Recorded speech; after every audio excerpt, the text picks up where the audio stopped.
Nigeria, the most populous black nation in the universe, is home to over 200 million people with more than 250 ethnic groups speaking 500 languages. Situated between the Sahel to the north and the Gulf of Guinea to the south, and covering an area of 923,769 square kilometers, Nigeria is richly endowed with human and natural resources.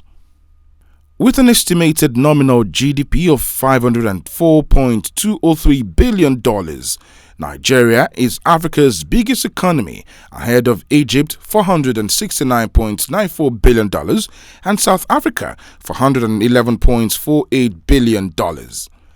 The country also has large crude oil deposits, mainly in the Niger Delta region, with an estimated oil production of over 1.67 million barrels per day. Nigeria is the third largest oil producer in Africa, just behind Libya and Angola, according to OPEC figures for February 2023. The West African nation boasts of a thriving movie industry in the world, just behind India's Bollywood and America's Hollywood.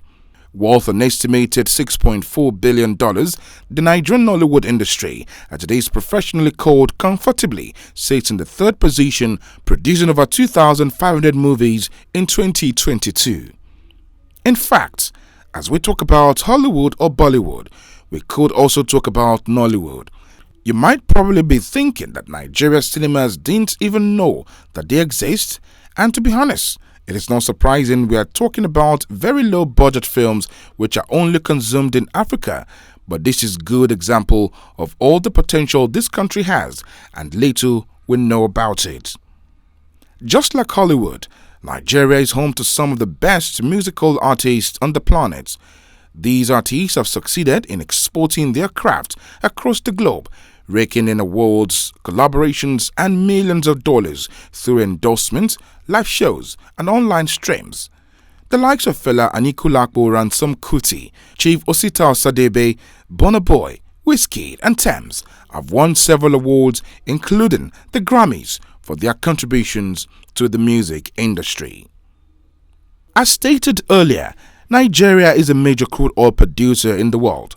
The black gold, as it is fondly called, was first discovered in commercial quantity in Oloibiri, present-day Bayelsa State, in 1956 by Shell BP, a British joint venture between petroleum companies Royal Dutch Shell and BP. Presently, the petroleum industry in Nigeria has a total of 159 oil fields and 1,481 wells in operation, according to the Department of Petroleum Resources. The most oil-productive region of the nation is the coastal Niger Delta basin in the Niger Delta or South-South region, which encompasses 78 of the 159 oil fields. With discoveries in some northern states such as Bauchi, Gombe, Kogi, Borno, and Nasarawa, Nigeria's oil production is poised for an increase in the coming years. The oil and gas sector is Nigeria's most major revenue earner, accounting for more than 98% of export earnings and about 83% of federal government's revenue. It also provides 95% of foreign exchange earnings and about 65% of government budgetary revenues. One would have expected that with the abundance of rich oil deposits and other human and natural resources, Nigeria would be on the same page like the likes of Russia, the United States of America, Saudi Arabia, and Qatar in terms of development. But unfortunately, the reverse is the case based on all major indices of development. Nigeria is not just another African country. It is the country with the largest economy in Africa. We are talking about a full-fledged oil power with the potential to become a new Russia. However, I'm sure that when you think of Nigeria, the first image that comes to mind is this one image. That's right. It's also the country of Boko Haram, the country where they went as far as kidnapping 276 girls in 2014. According to official figures, over 71 million Nigerians, representing 32% of the population, live in extreme poverty, while the unemployment rate is over 33%. The country also suffers from mass illiteracy, poor infrastructural facilities, and healthcare. However, things can change for the better for Nigeria, going by happenings in Europe.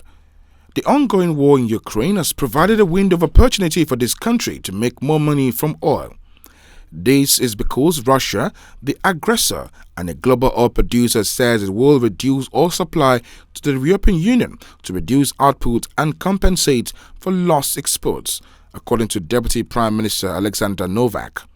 Russia's decision will create a supply gap that will compel European countries to seek alternatives and turn to countries like Nigeria for crude.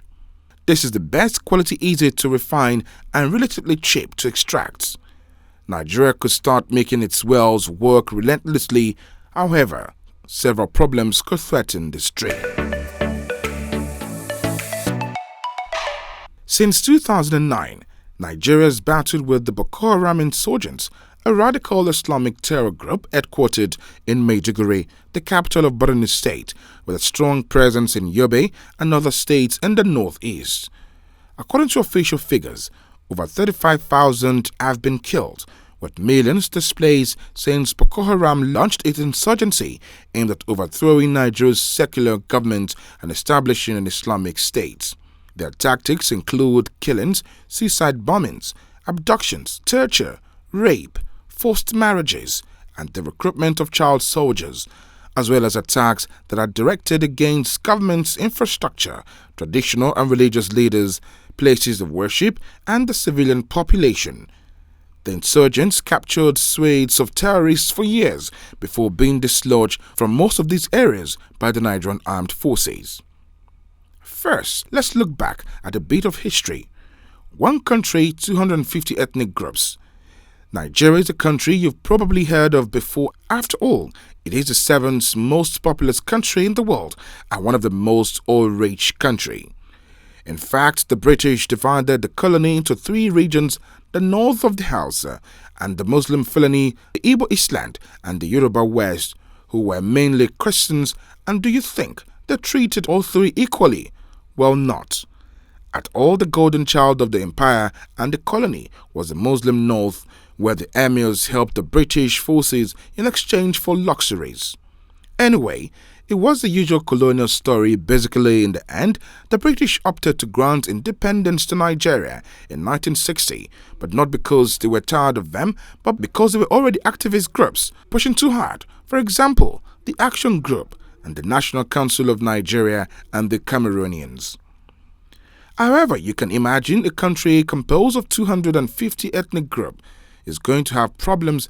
They're hardly going to end up understanding each other politically, and you know what? That's exactly what happened, and it didn't take long for it to happen, either 6 years after independence. The first coup took place, and since then, Nigeria has been plunged into chaos. Up to 6 coups between 1966 and 1999, and constantly tension between the Islamic North and the Christian South. But there are not only coups, but also a civil war.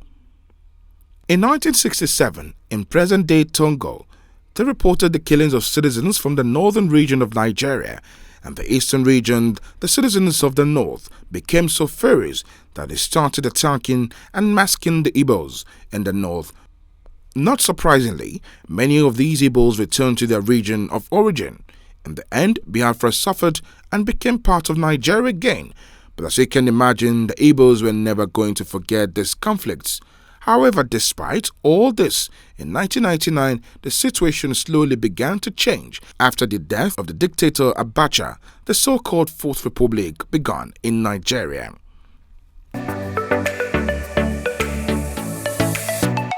In the north-central and northwest, violent clashes between the herding and farming communities rated the competition over scarce resources have escalated, with bandits engaging in organized killings, kidnapping, and cattle rustling, leading to the death and displacement of hundreds of thousands of people in states like Benue, Kaduna, Zamfara, Katsina, and Plateau.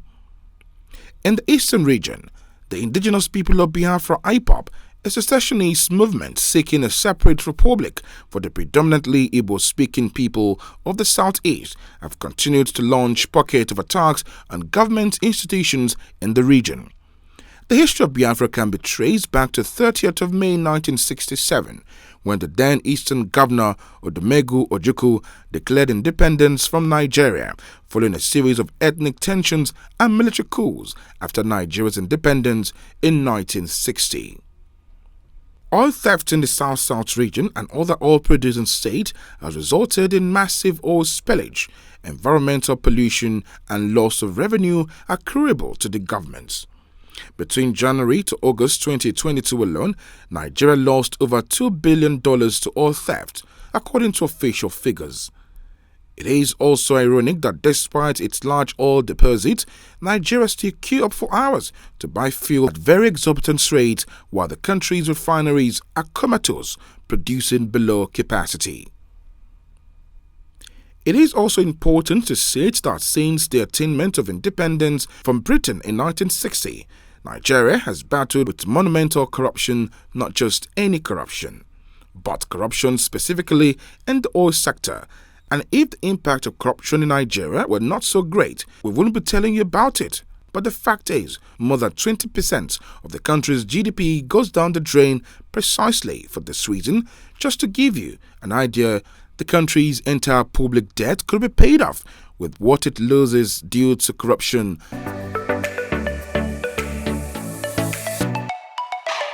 Nigeria ranked 154th out of 180 countries according to the Corruption Perception Index CPI report of 2022 released by Transparency International.